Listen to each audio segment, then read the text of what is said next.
Shalom. Sekali lagi shalom. Saya berharap walaupun kita pakai masker, tidak menghalangi kita untuk mengucapkan kata shalom dengan semangat. Masih ada sukacita di hati Bapak Mama dan saudara-saudara? Sekalipun pandemi COVID-19 ini kita tidak pernah tahu kapan akan berakhir dan membatasi kita dalam segala aspek untuk bergerak, bukan berarti kemudian kita kehilangan sukacita. Benar toh Bapak Mama? Kita harus tetap memiliki sukacita. Karena dengan sukacita yang mengalir dari Allah, sistem imun tubuh kita juga pasti akan kuat. Karena untuk bisa melawan COVID ini belum ada obat yang tepat. Masing-masing kita harus bisa menjaga sistem imun tubuh saja. Kalau sistem imun tubuh kita kuat, maka sudah pasti kita akan tidak mudah untuk kena atau terpapar COVID. Dan oleh karena itu, kita harus tetap punya keyakinan bahwa kuasa Allah lebih daripada kuasa apapun juga. Dan sebagai orang yang percaya, kita tidak boleh kehilangan sukacita. Karena COVID ini membuat banyak hal dalam hidup kita yang hilang. Membuat kita dibatasi dalam beraktivitas dan melakukan banyak hal. Yang akhirnya tadi kita kehilangan sukacita. Karena mau buat ini dibatasi, mau buat itu dibatasi. Akhirnya kita bilang, tidak usah buat apa-apa, Su. Dan karena kita tidak mau buat apa-apa, kita duduk diam, muram. Dan ketika kita duduk diam, muram, maka penyakit pasti akan cepat kena. Amsal mengatakan, hati yang gembira itu adalah obat. Tetapi semangat yang patah akan mengeringkan tulang kita. Hari ini Bapak Mama dan saudara-saudara yang kekasih, tema kita di minggu ke-6 dalam penghayatan kita akan sengsara Kristus, memiliki integritas di tengah kepalsuan dunia. Ada seorang perempuan yang mendapatkan beasiswa kuliah ke luar negeri. Dia di sana harus naik bis kemana-mana. Sistem di tempat itu naik bis kita hanya taruh kartu lalu kemudian kita bisa cari tempat duduk dan duduk. Tidak ada konjak seperti di sini kok tagih-tagih uang untuk bayar. Kali pertama, karena dia tidak tahu sistem di sana, ketika dia tidak pakai kartu waktu naik di bis, ditangkap oleh polisi, dia bilang, maaf, saya orang baru. Kali kedua, ia melakukan hal yang sama, ditangkap lagi, ia bilang juga, maaf, saya orang baru. Sampai 3 kali ia ditangkap karena melakukan hal yang sama. Ketika kali keempat dia melakukan hal itu dan tidak ditangkap, ia kemudian merasa bahwa apa yang dia lakukan itu bukan sesuatu yang salah. Dan sepanjang tiap kali ia naik bis, ia selalu memperhatikan sistem ketika orang kasih masuk dan kasih keluar itu kartu. Ia menemukan ada sebuah celah pada sistem itu yang membuat ia bisa bebas naik bis tanpa harus membeli kartu. Dan ia bisa bebas juga keliling kemana saja tanpa harus punya kartu. Dan setiap kali ia melakukan itu sampai ia selesai kuliah di negara itu, ia tidak pernah ditangkap lagi. Ia lulus dengan nilai yang sangat memuaskan. Perempuan ini berpikir ia pasti bisa mendapatkan pekerjaan. Kemudian ia melamar pekerjaan di sebuah perusahaan yang besar. Ia yakin dengan nilai-nilai yang ia peroleh, ia pasti diterima. Tetapi betapa terkejutnya ia ketika ternyata ia tidak diterima. Tentu saja ia protes. Kenapa? Bukankah ia lulusan terbaik dari sebuah universitas yang terbaik di negara itu? Ia langsung berhadapan dengan pimpinan dari perusahaan karena rasa tidak puasnya. Kenapa? Pimpinan perusahaan itu menunjukkan kecurangan-kecurangan yang ia lakukan selama 5 tahun ia kuliah di negara itu. Lalu ia bilang, bukankah saya tidak merugikan banyak orang? Toh negara Anda juga tidak rugi karena hanya saya yang curang melakukan hal itu. Kalau hanya satu orang dibanding sekian banyak orang di negara ini, kan negara Anda tidak rugi toh. Kok harga karcis bis berapa? Masa hanya karena persoalan kecil itu, lalu perusahaan Anda tidak mau memakai jasa saya yang adalah lulusan terbaik? Pimpinan perusahaan ini bilang, silahkan saja Anda melamar ke perusahaan lain. Karena di perusahaan lain pun Anda akan diperlakukan sama di negara ini.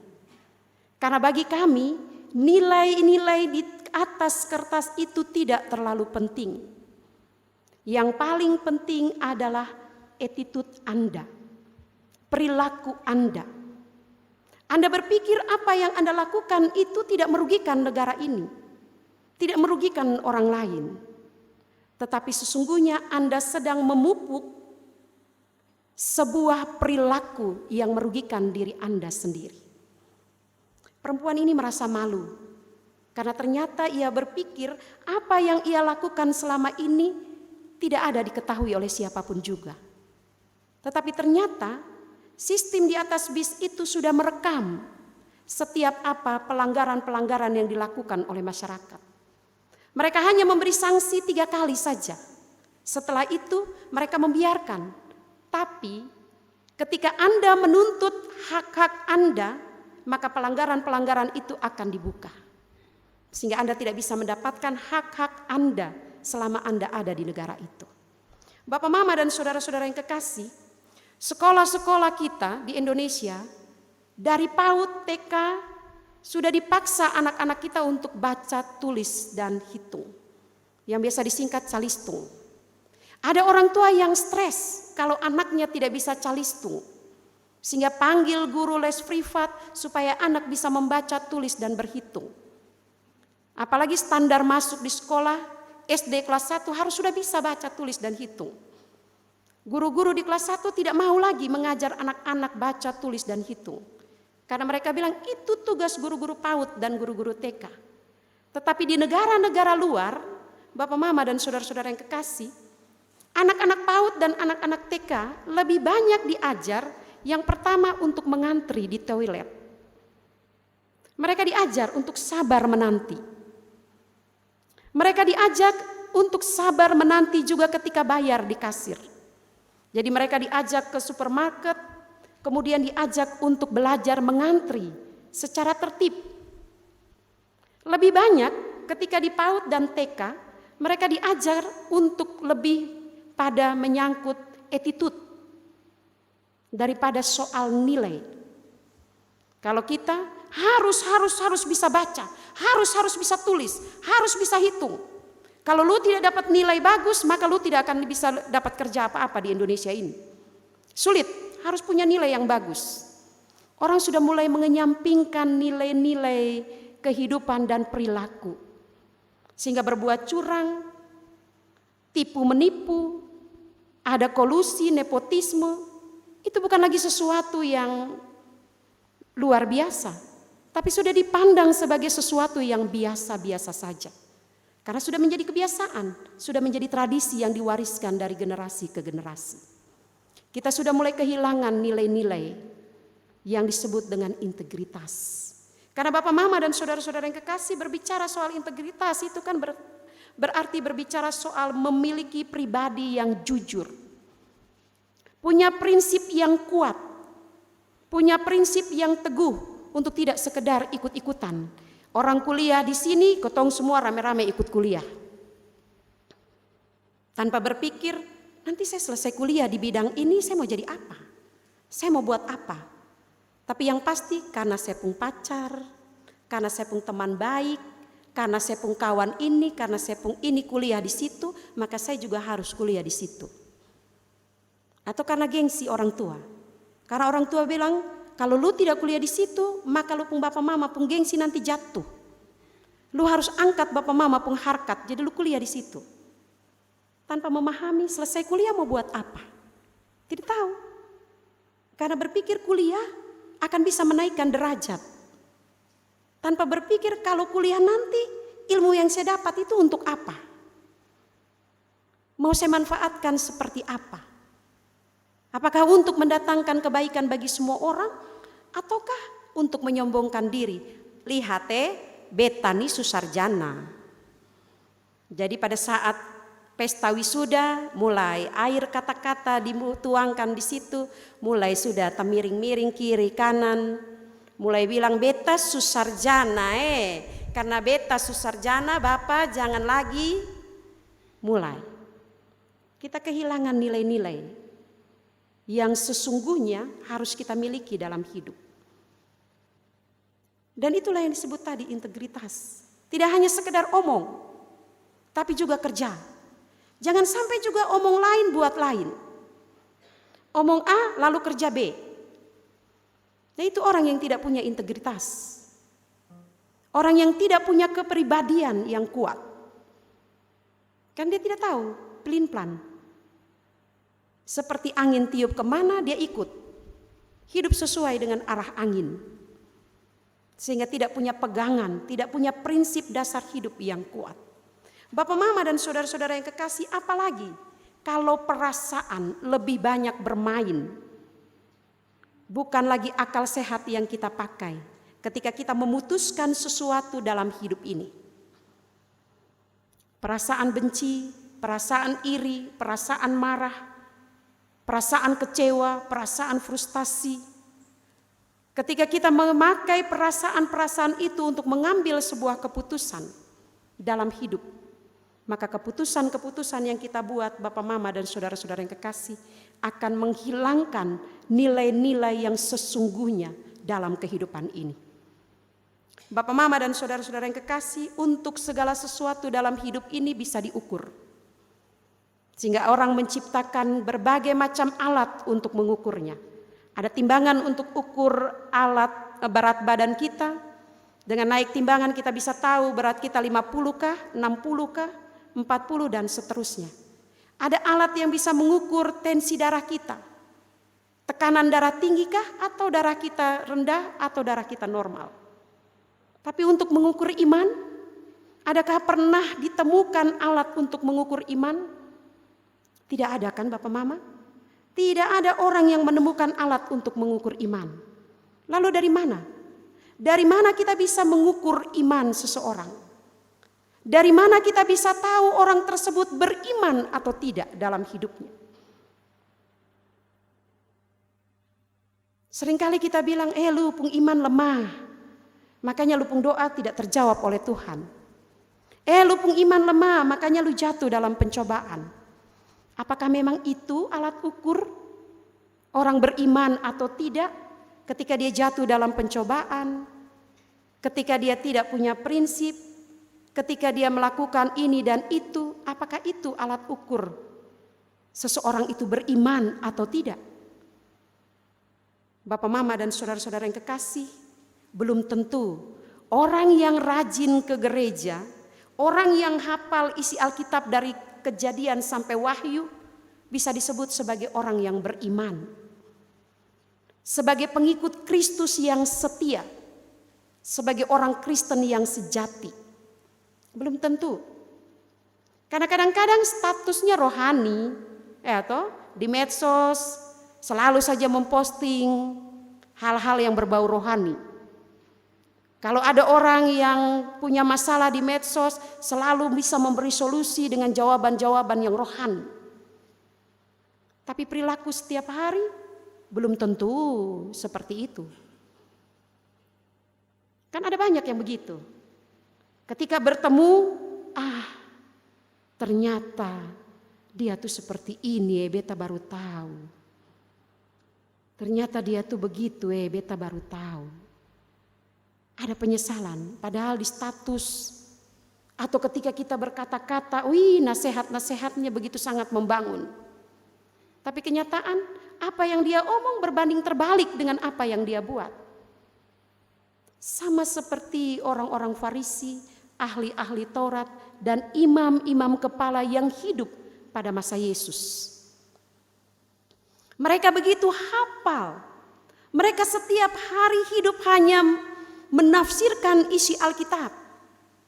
tiap-tiap hari hidup dengan kitab suci, tiap-tiap hari hidup di bait Allah. Tetapi kenyataannya, apa yang mereka baca, apa yang mereka renungkan, apa yang mereka tafsir, berbanding jauh terbalik dengan apa yang mereka lakukan dalam hidup. Tidak sesuai. Sehingga ketika Yesus datang, mereka mulai terasa terusik. Mereka mulai merasa terganggu dengan kehadiran Yesus. Biasa, dalam hidup, kalau satu orang sunaik lebih, mulai ada rasa iri. Kita takut jangan sampai kedudukan kita tergeser, jangan sampai posisi kita tergeser, jangan sampai dia bisa lebih dari kita dan kemudian kita menjadi orang yang terkemudian dan tidak lagi dipakai. Rasa iri itu pasti ada. Manusiawi punya rasa iri, manusiawi punya rasa cemburu. Kalau kita tidak punya rasa iri dan cemburu, coba-coba cek dulu, jangan sampai kita bukan manusia. Karena sepanjang kita masih manusia, punya rasa itu wajar. Karena kalau kita tidak punya rasa, itu hati-hati jangan sampai kita terpapar COVID. Ya toh? Karena ciri-ciri terpapar COVID adalah mati rasa. Ya, saya punya keponakan ketika saya tanya, Kak, kira-kira Kak dinyatakan terpapar COVID ini kemana rasanya? Dia bilang, Tante, yang beta rasa adalah beta mati rasa. Hah? Mati rasa? Iya. Tidak bisa rasa pahit, manis, asin. Ini penciuman juga tidak bisa cium wangi, tidak bisa cium bau apapun. Oh begitu. Tapi kalau dicubit masih rasa sakit kok tonde. Dia bilang sakit ya tante. Oh berarti sonde betul-betul mati rasa toh. Dia bilang iya mati rasa maksudnya hanya penciuman dan alat perasa saja. Mati rasa. Tidak bisa rasa apa-apa. Tapi sepanjang kita masih manusia yang hidup, masa rasa itu tetap ada. Tapi kadar rasa itulah yang menentukan apakah kita orang yang berintegritas atau bukan. Apakah kita benar-benar orang yang memiliki karakter yang betul-betul pegang prinsip berdasarkan firman atau bukan. Apakah kita pengikut Kristus yang sejati atau hanya pengikut-pengikut Kristus saja. Yang orang bilang Kristen KTP. KTP tulis agama Kristen. Setiap kali ditanya agama Kristen. Tapi kalau hari Minggu ada di Pantai Warna, ada di Pantai Lasiana. Tidak gereja, tidak kami gerejanya nanti sore. Sore kalau ketemu, tidak saya su gereja tadi pagi. Itu alasan yang ketong buat. Saya punya keponakan waktu ke Surabaya, dia punya teman ajak dia jalan-jalan di hari Minggu. Jadi dia bilang, Dok mari su ketong jalan-jalan. Saya punya keponakan bilang, oke, kita jalan-jalan. Sampai dia punya teman datang jemput dia di hotel, dia punya teman bilang nih, Dok, lu orang apa? Kristen kok? Atau lu sama dengan beta? Saya punya keponakan bilang, saya Kristen, kenapa? Kok lu tahu ini hari Minggu mah? Sebagai orang Kristen lu mau beta ajak lu jalan-jalan? Lu sandi pi gereja kok?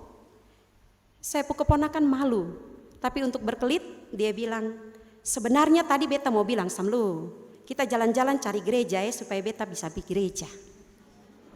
Ketika kita ada di tengah-tengah situasi yang sulit ketong berkelit, sudah mulai cari alasan. Karena itu diwariskan. Diwariskan oleh generasi demi generasi. Contoh kecil, anak waktu jatuh tabrak kursi yang dimarahin apanya? Kursinya toh? Kursi kurang ajar nih, bikin kau beta pung anak jatuh. Iya atau tidak? Ya kan? Kalau dia lari-lari jatuh lalu batu ini, kita tidak pernah bilang, adek hati-hati di situ ada kursi. Ya kan?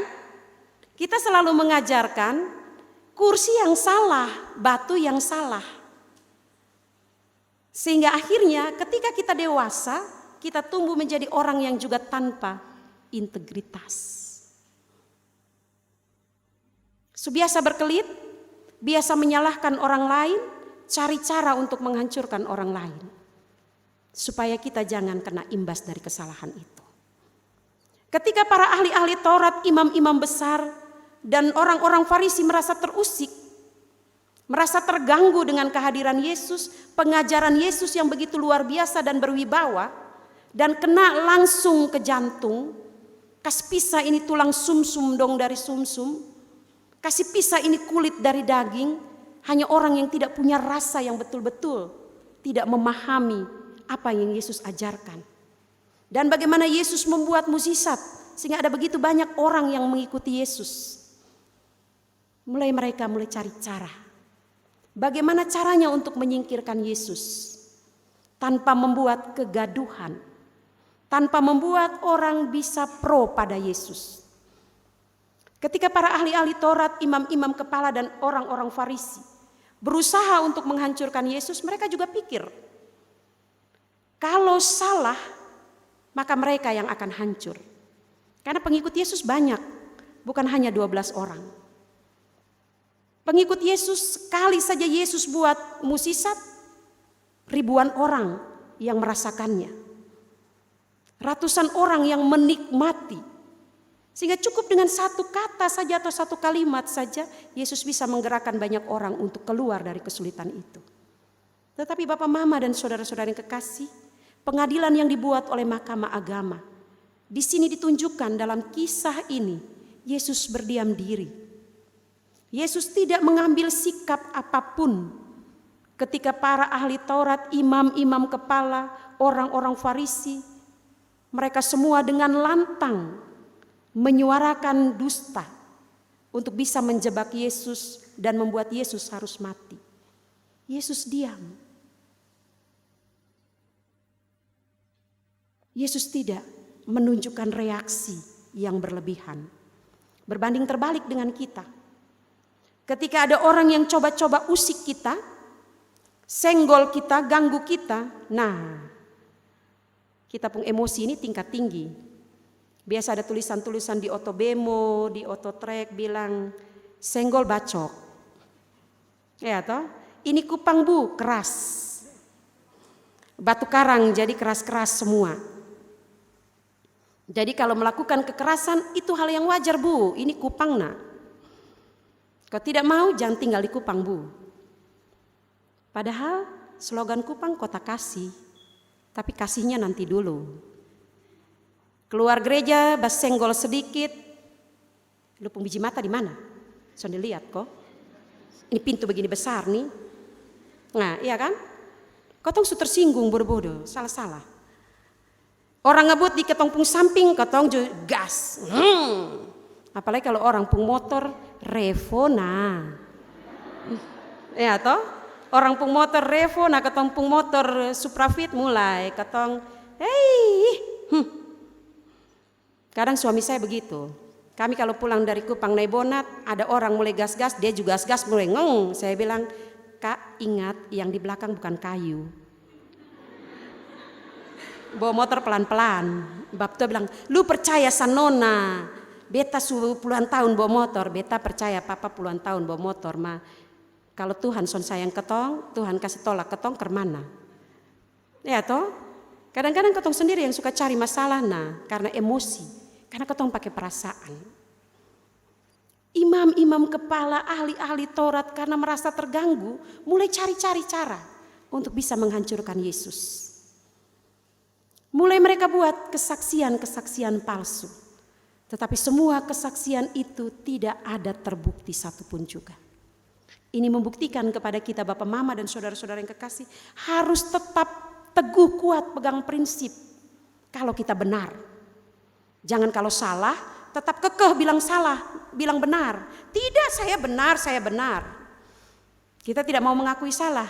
Siapa di sini yang penggemar ikatan cinta? Angkat tangan. Wah, senyum-senyum ini berarti semua penggemar ikatan cinta nih kok. Pasti penggemar. Tokoh Elsa, bukankah dia punya karakter seperti itu karena dipupuk, dibiarkan oleh mamanya. Ya toh? Kalau ikuti dia punya kisah. Saya salah satu penggemar. Tapi akhir-akhir ini sudah mulai pemalas. Karena sepertinya ceritanya tak putar di situ saja. Cerita Indonesia ini sinetron dibuat kita penasaran terus. Ya, Dan akhirnya kita berkelahi dalam rumah karena TV cuma satu sana. Ya, siapa pegang remote paling cepat, nah dia yang nonton paling banyak. Nah kita tidak pegang remote, nah habis sudah. Tapi yang sempat saya ikuti, mamanya Elsa sempat bilang, apakah ini buah dari kebencian yang saya tanamkan? Sehingga akhirnya Elsa pun punya kebencian dan selalu cari cara untuk menghancurkan Andin. Mamanya mengakui bahwa dia mewariskan kebencian itu. Ketika kita main perasaan, maka akal sehat kita pasti sudah buta. Mata hati kita pasti sudah tertutup untuk bisa melihat ini benar ataukah ini salah. Kita sudah tidak bisa lagi memilah mana benar dan mana salah. Yang ada adalah ego kita. Banyak kali kita bilang itu karena kita pegang prinsip. Padahal bukan prinsip, ego. Ketika ego kita yang terganggu, bukan prinsip kita yang terganggu, maka yang ada tadi, kita berusaha cari cara untuk menghancurkan orang lain. Para imam-imam ini egonya yang terganggu. Mereka merasa tidak terima ketika Yesus menelanjangi mereka. Ketika mereka tidak benar-benar melakukan hukum Taurat. Mereka hanya pandai untuk berkata-kata tentang hukum Taurat. Mereka hanya pandai untuk membebani umat supaya umat taat dan patuh melakukan hukum Taurat. Tapi mereka sendiri tidak pernah melakukannya dalam hidup. Itu sama saja omong kosong. Hanya pandai bicara tapi tidak pandai bekerja. Untuk apa? Tidak ada guna toh? Kita hebat pidato, hebat berbicara, pokoknya pandai segala macam. Tapi tidak pandai untuk melakukan hal yang kecil. Tidak ada guna. Karena bukankah segala sesuatu itu dimulai dari hal yang kecil? Tuhan bilang kan, kalau kamu sudah bisa dipercaya pada hal yang kecil, maka Tuhan akan mempercayakan hal yang besar. Ya toh? Kalau kuliah saja, tugas saja cuma buka Google, contek saja dari Google. Sekarang apa sih yang tidak ada di Google? Ya kan? Buka saja, klik, kita sudah bisa dapat jawaban. Daripada baca segini banyak buku, buka saja. Toh dosen juga tidak tahu, apalagi di masa pandemi begini. Sudah selesai. Tapi akhirnya dari semua itu kita yang nanti akan tuai. Ahli-ahli Taurat, orang-orang Farisi, imam-imam kepala. Ketika mereka hanya pandai mengajar, tapi tidak pandai melakukan. Merasa malu dan ditelanjangi oleh Yesus. Harga diri mereka merasa terobek. Sehingga kemudian mereka berusaha dan mencari cara. Tetapi tadi, kebenaran tidak pernah bisa dikalahkan. Banyak saksi yang datang untuk memberi kesaksian untuk mengalahkan Yesus. Tetapi Yesus tidak pernah kalah. Kalau Yesus bereaksi, bisa saja. Karena Petrus dan murid-murid yang lain mengikuti Yesus.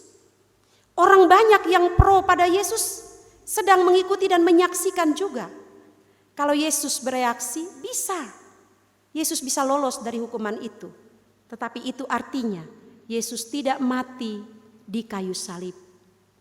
Dan itu artinya tidak ada penebusan dosa yang sempurna untuk kita manusia. Dan itu artinya sampai hari ini berarti kita gereja mesti tarik-tarik domba, mesti bawa burung tekukur, ya toh? Karena kita masih hidup di zaman perjanjian lama, tidak lagi menjadi manusia yang baru. Karena hidup di masa perjanjian lama, tiap kali kita beribadah, persembahannya adalah seperti itu. Nah, di tengah-tengah lahan yang semakin sulit ini, kau mau pelihara babi di mana, kambing di mana, sapi di mana, domba di mana. Ya toh, yang ada tetangga dong protes semua nanti di ketong. Aroma lai. Itu kambing sumakan ketumpung tanaman. Bahaya, di tengah-tengah kota mau pelihara apa? Tapi kita harus bersyukur karena justru diamnya Yesus itu merupakan diam yang membawa kemenangan. Kemenangan untuk dunia ini, kemenangan untuk kita semua orang yang percaya. Dan oleh karena itu kita yang hidup sekarang di masa perjanjian baru ini, jangan lagi memiliki integritas sama seperti para ahli-ahli Taurat, orang-orang Farisi dan imam-imam kepala.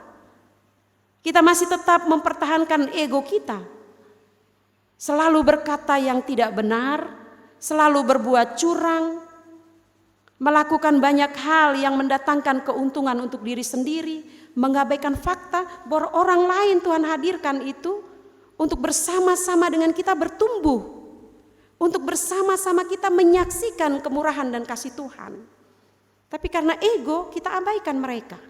Kita buat seolah-olah mereka kerdil dan tidak ada artinya di hadapan kita. Lalu untuk apa Yesus mati?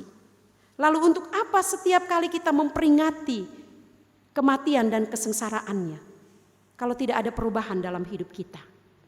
Kita masih tetap hidup dalam kepalsuan di dunia ini. Kalau di dunia maya kita bisa tipu-tipu. Kita bisa ganti foto profil 1000 kali juga boleh. Pasang para artis dong di kita pun foto profil juga.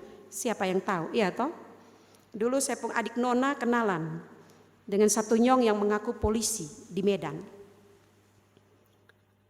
Karena di setiap postingannya sedang beraktivitas dia pakai pakaian polisi terus.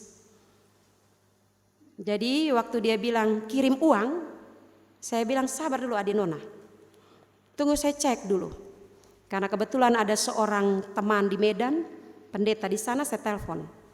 Yefta, tolong cek nama ini dulu di sana. Dia bilang dia di Polda Sumut, dia kabit ini. Teman saya kirim. Lu kirim di WA jangan lagi lewat telepon supaya saya pun adik Nona percaya kalau ini cuma tipu. Dia bilang tidak ada yang namanya ini. Kabit di sini namanya ini. Saya bilang saya pun adik Nona jangan cocok lu kirim uang. Tidak usi ini dia pun foto nih. Setiap kali dia posting nih dia pakai pakaian polisi, dia ada tugas di sini tangkap ini tangkap itu. Saya bilang semua orang sekarang bisa saja pakai pakaian polisi Nona. Lu ini kena tipu bodoh-bodoh sah. Kata mau sah. Ditipu seperti itu. Di dunia maya bisa saja kita ganti foto profil dengan artis-artis dong atau anime-anime, avatar-avatar, silahkan untuk meramaikan. Tapi dalam dunia nyata kepalsuan itu tidak bisa kita bawa. Penampilan kita seperti ini ya seperti ini sudah. Kita tidak bisa menipu orang banyak dengan tampilan-tampilan kita yang mau pakai make up dari Amerika kah, bedak dari Inggris kah, 10 kilo tempel di pipi juga. Kalau begini ya begini sah. Ya toh? Tidak akan ada bedanya. Jadi hiduplah dalam dunia nyata. Jangan dunia tipu-tipu yang penuh kepalsuan.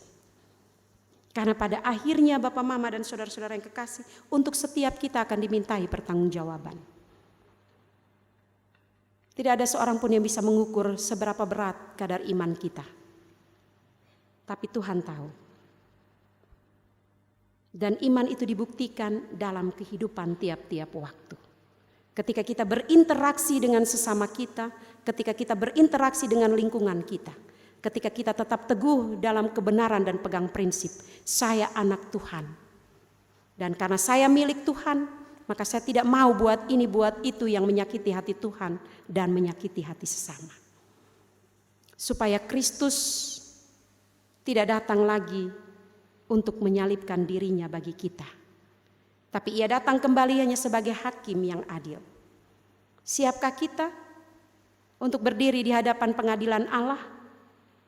Kalau dalam kisah ini para imam-imam ahli-ahli Taurat bisa menghadirkan saksi-saksi untuk membenarkan tindakan mereka.